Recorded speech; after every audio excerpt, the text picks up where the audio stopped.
Hello everyone, welcome back to my channel. आज हम practice करेंगे कुछ important MCQs on the subject of Indian penal code. पहले भी हम एक लेसन कर चुके हैं, जिन्होंने नहीं किया है उसका लिंक डिस्क्रिप्शन बॉक्स में दिया हुआ है। Let's start with our first question. Dishonestly has been defined as doing anything with intention to cause wrongful gain to one person and wrongful loss to another under which section of IPC. ठीक है, dishonestly word की ये definition दी हुई है। ठीक है, ये कौन से सेक्शन में डिफाइन किया हुआ है? हमारे ऑप्शंस हैं section 21, section 23, section 24, section 25। So the answer to this question is guys section 24। Section 24 में डिसऑनेस्टली वर्ड की डेफिनेशन दी हुई है। This definition is also very important. Definition और सेक्शन आप दोनों ही याद कर लेना। हमारा नेक्स्ट क्वेश्चन है, when a criminal act is done by several persons in furtherance of common intention of all. ठीक है, जब कोई क्रिमिनल एक्ट होता है, सेवरल पर्सन्स करते हैं, उनकी कॉमन इंटेंशन होती है, तो उसका क्या लाइबिलिटी क्या होगी उन पर्सन्स की? Each of such person is liable for that act in the same manner as if it were done by him alone. B option is each of such person is liable for his own overt act.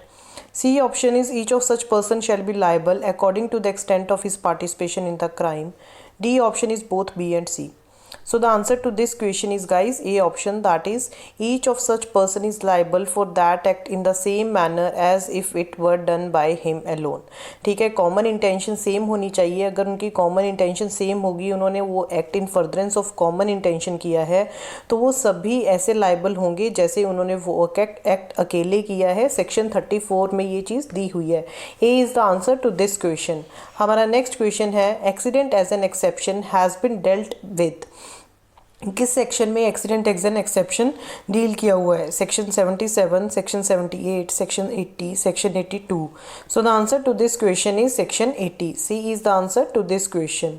हमारा fourth question है, section 76 and section 79 of IPC provide the general exception of. कुछ general exceptions दी हुई हैं IPC में।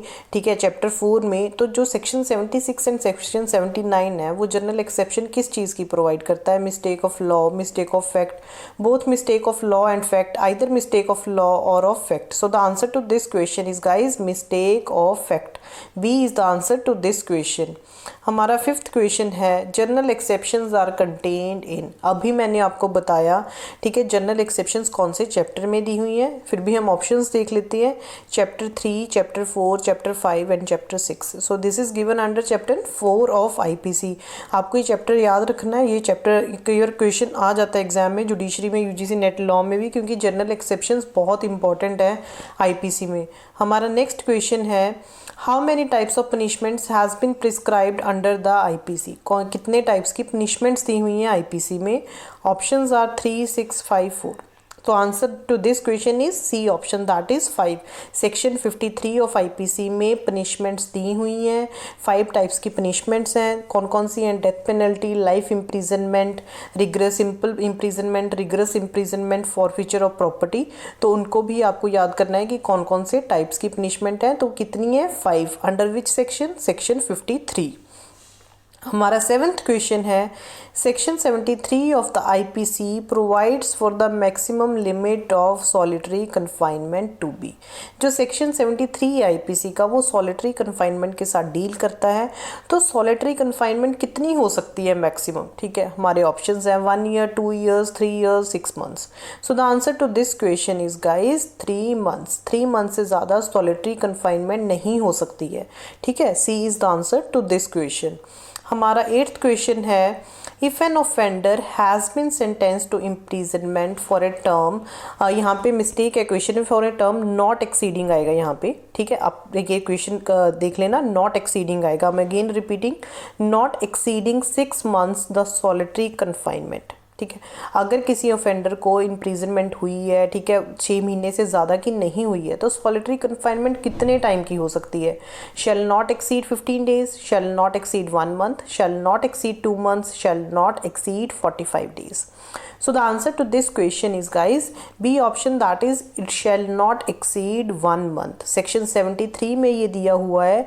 ठीक है, अगर किसी ऑफेंडर को इम्प्रीजमेंट हुई है फॉर नॉट एक्सीडिंग 6 मंथ्स, तो the solitary confinement shall not exceed 1 month. Let's move on to 9th question.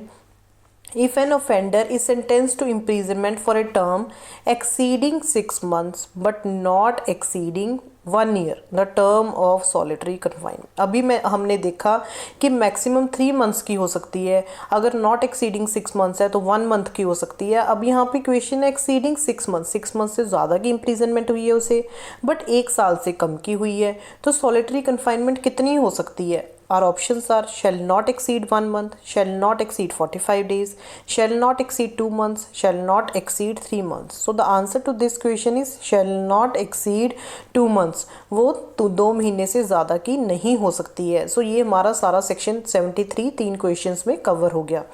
हमारा लास्ट आज का क्वेश्चन है 10th question, voluntarily has been defined. Voluntarily word की डेफिनेशन दी हुई है, as an effect caused by means whereby a person intended to cause it or by means at the time of employing those means know or has reason to believe to be likely to cause it under which section.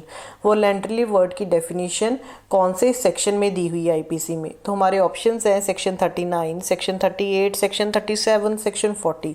So answer क्या है इस question का? Section 39। ये definition भी बहुत important है, section भी याद रखना है आपको और ये डेफिनेशन भी आपको याद रखनी है।